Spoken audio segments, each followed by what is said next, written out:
Good evening, visitors. Welcome to the Australian War Memorial's last post ceremony. My name is Lexa Peterson, and joining us today from the Royal Australian Navy is Warrant Officer Cherie Thayers. Today we remember the 80th anniversary of the commencement of the Air Battle of Berlin. By 1943, the RAF had been systematically bombing targets in Germany for more than 3 years. As the size and power of the raids increased, they switched to area bombing, targeting German industrial areas and the morale of industrial workers. Towards the end of 1943, it was decided to switch the main focus of the raids onto the Nazi capital, Berlin. It was hoped that such a sustained concentration on the city might collapse German morale and help bring about an end to the war. The Battle of Berlin was sustained for more than 4 months, commencing on this day 80 years ago, the 18th of November 1943, and ending on the 31st of March 1944. During the campaign, RAF Bomber Command lost more than 1,000 bombers and some 7,000 aircrew, including hundreds of Australians. There was some disruption to German production when resources were diverted to defend the capital, but despite heavy losses of life on the ground, German civilian morale remained largely unbroken. With such losses to aircraft and crew, ultimately the Battle of Berlin was a failure for the Allies. Today we remember the Battle of Berlin. We pay our respects to the men commemorated here on the Roll of Honour and to the survivors who returned home. Shortly, we will hear the story of one of those who lost his life during this battle. This evening, we warmly welcome Group Captain Ernie Walsh, President of the Air Force Association ACT Division. We welcome the veterans who have served, those that are still serving, and the families that love and support them. The live stream of this ceremony is made possible by the Returned and Services League of Australia and the RSL and Services Club Association. We welcome members who are watching the broadcast of this ceremony across Australia. During this evening's ceremony, wreaths will be laid at the base of the Pool of Reflection by visitors to the memorial. If you're able, please stand and join in singing the National Anthem.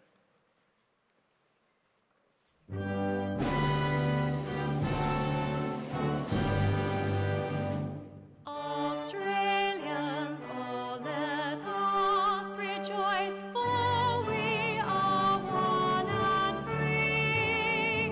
We've golden soil and wealth for toil, our home is got by sea. Our land abounds in nature's gifts of beauty, rich and rare. In history's page let every stage advance Australia fair. In joyful strains then let us sing, advance Australia fair.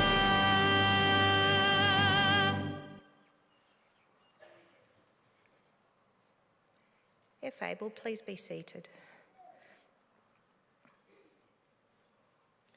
The Australian War Memorial was the vision of Charles Bean, Australia's First World War official historian. Bean landed with the Australian troops on Gallipoli and stayed with them at the front through to the end of the war. The idea of this national memorial and museum came to him at Pozières, France, in the depths of the bloody fighting of 1916. Bean's idea was that this would be a place where family and friends could mourn loved ones buried in faraway places. It would also be a place that could help all Australians understand what these men and women had endured and what they had done for us. Bean's vision, to which we remain true, is best expressed as inscribed in the entrance to the memorial's galleries. Here is their spirit, in the heart of the land they loved, and here we guard the record which they themselves made. Tonight, we will read the story behind just one of those on the Roll of Honour, which lists the names of more than 103,000 men and women who have given their lives for us in war and on operations for more than a century. But first, we present a lament. Flowers of the forest. Wreaths or floral tributes will now be laid at the base of the pool of reflection.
Today we remember and pay tribute to Pilot Officer Walter Henry Rose.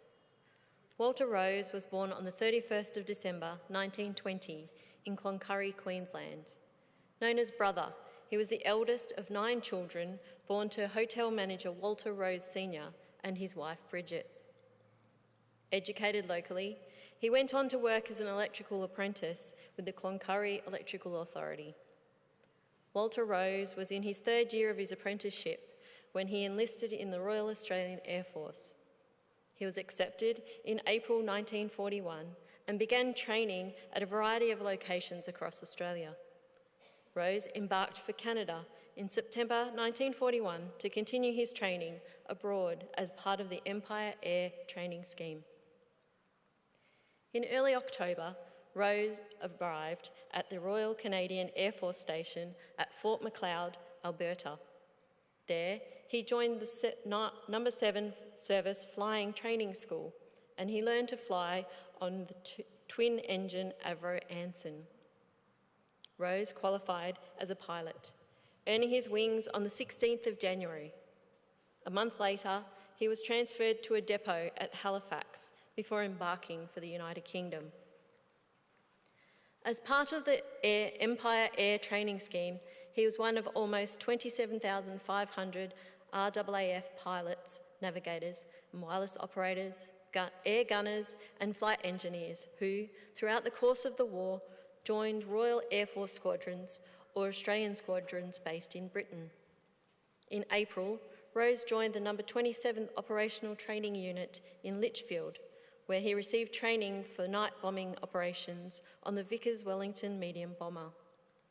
In January 1943, Rose was transferred to the No. 1656 Heavy Conversion Unit at Lindholm, where he and his comrades then learned to operate the new 4-engined heavy bombers, including the Halifax and the Lancaster. By March 1943, Rose had completed his training and was allocated to his first operational unit, No. 460 Squadron of the Royal Australian Air Force. He took part in his first operation a week later, acting as a pilot in an attack on Nazi submarine base at Saint-Nazaire in France. Rose went on to take part in attacks on German cities, including Berlin, Stettin, Duisburg, Dortmund, Buschum, before being transferred to the Royal Air Force Base at Warboy on the 21st of May. There, Rose joined the No. 156 Squadron, a Pathfinder unit, which marked out targets for bombers during large-scale attacks on enemy territory. Rose flew more than 30 sorties as a Pathfinder with his new squadron. In October 1943, he was awarded the Distinguished Flying Cross for the skill and determination with which he undertook his duties. Some weeks later, on the 18th of November, having been promoted to pilot officer, Rose and his comrades were again drawn into heavy fighting when the Battle of Berlin recommenced, a continuing Allied strategic offensive against the German capital. Rose took part in the first night of the offensive and flew a second sortie 4 days later. On the 23rd of November 1943, Rose took off on another attack on Berlin, serving as a captain of an 8-man crew on Lancaster JB 223. His aircraft was one of 19 from the No. 156 Squadron to take part in the mission and the only aircraft not to return. None of their comrades had seen or heard from the aircraft since the takeoff, and the crew were immediately listed as missing in action. "If only we knew our dear son's fate," Rose's father wrote to the Air Board. "It would be some comfort, some consolation, be he killed, drowned, or hoping for the best, a prisoner of war. The mother who was devoted to her son is almost distracted. I feel the cruel situation terribly as I have to try and comfort her whilst living in this terrible anxiety. I have a great struggle to get her to think that life is still worth living." By July 1944, no further news had been uncovered. The crew were presumed to have been killed in November 1943 during the Battle of Berlin. It was not until March 1947 that a thorough investigation was conducted. By this time, Rose's mother had been dead for 2 years. Using a combination of German records and eyewitness accounts, RAF authorities uncovered the Lancaster JB 223 had been hit by flak northwest of Berlin. Witnesses reported that the Lancaster immediately caught fire, and 2 members of the crew bailed out before the aircraft exploded, scattering debris across the neighbourhood and surrounding areas. Remains were buried by German authorities. However, accurate records of these burials were not kept. Those crew that bailed out were presumed to have later died of their injuries. Today, with no identifiable graves, Rose and his comrades are commemorated on the Runnymede Memorial in England. Walter Rose was 22 years old. His name is listed on the Roll of Honour on my left, among almost 40,000 Australians who died while serving in the Second World War. His photograph is displayed today by the Pool of Reflection. This is but one of many stories of service and sacrifice told here at the Australian War Memorial. We now remember Pilot Officer Walter Henry Rose, who gave his life for us, for our freedoms, and in the hope of a better world.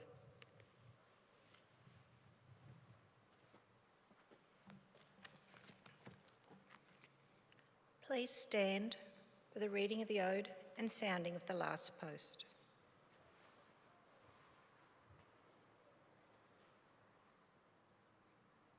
They shall grow not old as we that are left grow old. Age shall not weary them, nor the years condemn. At the going down of the sun, and in the morning, we will remember them. We will remember them.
Lest we forget.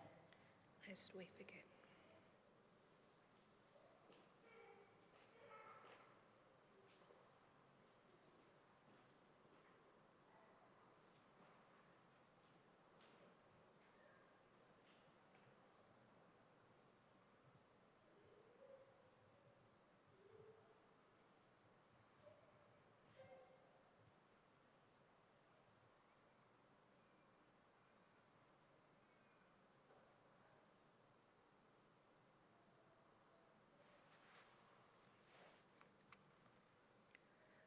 We leave you this evening with the words of the memorial's founder, Charles Bain. Many a man lying out there at Pozieres or in the low scrub at Gallipoli, with his poor tired senses barely working through the fever of his brain, has thought in his last moments, well, it's over, but in Australia they will be proud of this. Ladies and gentlemen, that concludes the last post ceremony. On behalf of the director, staff and volunteers, thank you for visiting the Australian War Memorial today and for your continued support during the Memorial's development project. We wish you all a very pleasant evening.